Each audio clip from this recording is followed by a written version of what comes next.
Əuzu billahi mineşşeytanirracim. Bismillahirrahmanirrahim.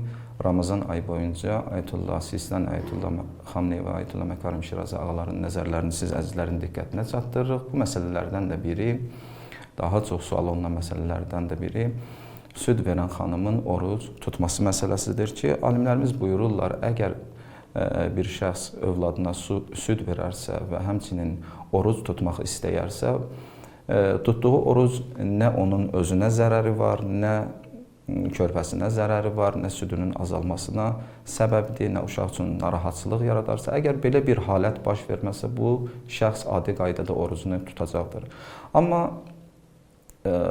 bu hər hansısa bir zərərə yol açarsa və yaxud uşağın südünün kəsilməsinə, azalmasına, narahatçılığına səbəb olarsa, alimlərimizin görüşləri bu cürdür ki, Ayətullah Məkarim Şirazi buyurur, əgər süd verən xanım oruc tutarsa və süd vermək onun özünə zərər olarsa, bu halda bu şəxs orucluq ayından sonra, Ramazan ayından sonra o günlərin bir gün qəzasını yerinə yetirəcək, fidyə verməyəcək. Amma tutduğu oruc körpəsinin narahatçılığına səbəb olacaqsa, körpəsinə zərər yetirəcəksə, bu halda bu şəxs Ramazan ayından sonra hər günə görə qəzasını yerinə yetirməklə bir mud təam, fidyə də verəcəkdir. Amma Ayətullah Sistaninin nəzərinə gəlincə isə bu şəxsin oruc tutması həm özünə, həm körpəsinə əgər zərər yetirərsə, hər bir halda həm qəzasını yerinə yetirəcək, həm hər günə görə bir mud təam, fidyə verəcək. Ayətullah Xameneyinin nəzərinə gəlincə isə